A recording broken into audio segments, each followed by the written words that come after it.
Everyone, সকলকে আবার স্বাগত জানাই আজকের আবার নতুন ভিডিওতে। আজকে ফিস্টের উদ্দেশ্যে চলে গেছিলাম সিটি সেন্টার বন্ধুর মেসে।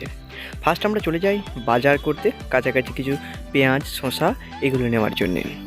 আমরা গেছিলাম সিটি সেন্টারের আকসার বিপরীতে, যেখানে ওখানে যে চিকেন এবং বাদবাকি যেগুলো নিয়ে নিয়েছি। এবার যেহেতু বিরিয়ানি বানাবো, আমি বাড়ি থেকে বেরিয়েছিলাম 10:30, ওখানে পৌঁছেছিলাম 11টা। সেই জন্য ওখানে দোকানে কিছু হালকা টিফিন করে নিই। নেক্সট এবার বন্ধুর মেসে আসি। বন্ধুর মেস যেহেতু ব্যাচেলার জীবন, তো সেরকম একটু অগোছালো ছিল, ওটা একটু মানিয়ে নিও। বাট এর যে মেসটা, এটা একটা আলাদা রকম জায়গায় ছিল। এবার আমি প্রথমে ফার্স্ট পেঁয়াজ কেটে নিই, আর প্রীতমকে দিই ক্যামেরা ধরতে। আমি পেঁয়াজটা কাটা শুরু করে দিই। পেঁয়াজ যেহেতু কেটে নিতে হবে, আমরা আজকে 3 জনই ফিস্ট করছি। আমাদের সঙ্গে করার আর 2 জনের কথা ছিল, বাট তারা আজকে ফিস্ট করেনি, তারা আসেনি, একজনের জ্বর, বাট তাদেরকে আমরা মিস করেছি। এদিকে আমি পেঁয়াজটা কেটে নিচ্ছি। পেঁয়াজটা কাটতে পেঁয়াজ কাটার পরে এরপরে বাদবাকিগুলো দেখতে থাকো। বাজার সেরে টিফিন সেরে এখন যখন পেঁয়াজ কাটছি, ঘড়ির কাঁটা চলে গেছে 12টা 1। 12টা 1-এ যদি আমরা শুরু করি, কটাই খাবো সেটা নিয়েই চিন্তার বিষয়। যেহেতু এখানে সেরকম কিছু অ্যারেঞ্জমেন্ট নেই। এইটা হলো দামোদর, যার মেসেই করতেছি, ও এখানে থাকে, আর বাড়ি হলো আসানসোল। এবার বাদবাকি এটা হলো প্রীতমদা, যে আমার সঙ্গে সব সময় যায়, আর বাড়ি হলো কাশীপুর, আমার বাড়ির কাছেই। বাট পেঁয়াজটা কাটছি, এরপরে এবার আমরা গ্যাসটা অন করে এবার ওভেনটা জ্বালিয়ে নেব। জ্বালিয়ে বাদবাকি সব কিছু তোমাদের সঙ্গে দেখতে থাকো।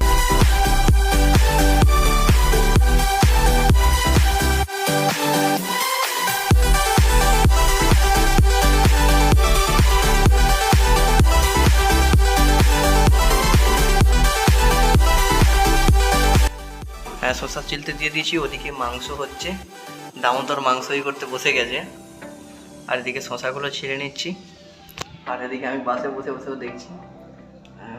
এরপরে মাংসটা হয়ে গেলে রাইসটা করব, দেন বিরিয়ানিটা আর কিছুক্ষণ পরে হয়ে যাবে, বাট বেজে গেছে 1:30। এরপরে তার বাদবাকিতে দেখা যাবে কী করে যায়। ওদিকে প্রীতমদা কোল্ড ড্রিঙ্কসও নিয়ে চলে এসছে, মানে খেতে 2:30 তো বেজেই যাবে।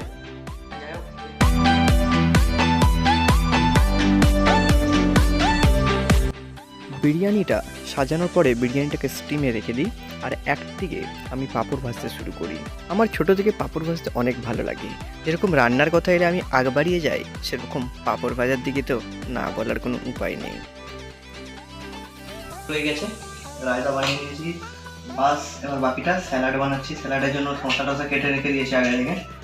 এবার বাকি লঙ্কাটা বড় লঙ্কায় কাটতে আমার জলে,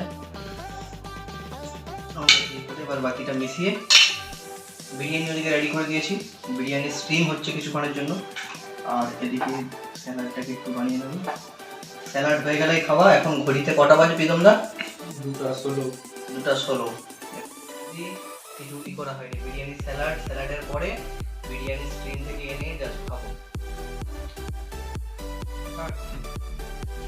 আচ্ছা, 3, 2, 1 স্টার্ট। স্মেলটা পুরো অসাধারণ। ডিজে বানিয়েছি বলে তা না, বাট স্মেলটা কিরকম লাগছে প্রীতমদা? স্মেলটা লাগছে, বাট ব্যাপারটা হলো যেহেতু মেস লাইফ, সেই জন্য সেরকম ইকুইপমেন্ট নেই যে কীভাবে বিরিয়ানিটাই করতে হবে। তবু এভাবে যতটাই করা যায়। বাদবাকিটা আবার প্লেটের সঙ্গে অলরেডি পুরো রাইসটা এই দেখতে পাচ্ছ, রাইসটার মধ্যে একটু রিচ বেশি হয়েছে। চিকেনের যে লেগ পিসগুলো, এই যে পিসগুলো যে বানিয়েছে, একদম অসাধারণ পিসও রয়েছে। এদিকে স্যালাড, রাইসটা বাদবাকিটা খেয়ে আমি তোমাদেরকে রিভিউ দিচ্ছি। ব্যাস বিরিয়ানির যে রিভিউটা। প্রীতমদা, বিরিয়ানির স্মেলটা কীরকম লাগছে জাস্ট বলো। লাগছে আউটস্ট্যান্ডিং। দামোদর জাস্ট ট্রাই করে বলো কীরকম লেগেছে।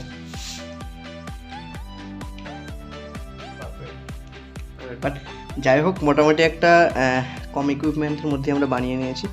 কীরকম হয়েছে কি বাদবাকিটা আমি খেয়ে বলছি। ক্যামেরা চলছে তো?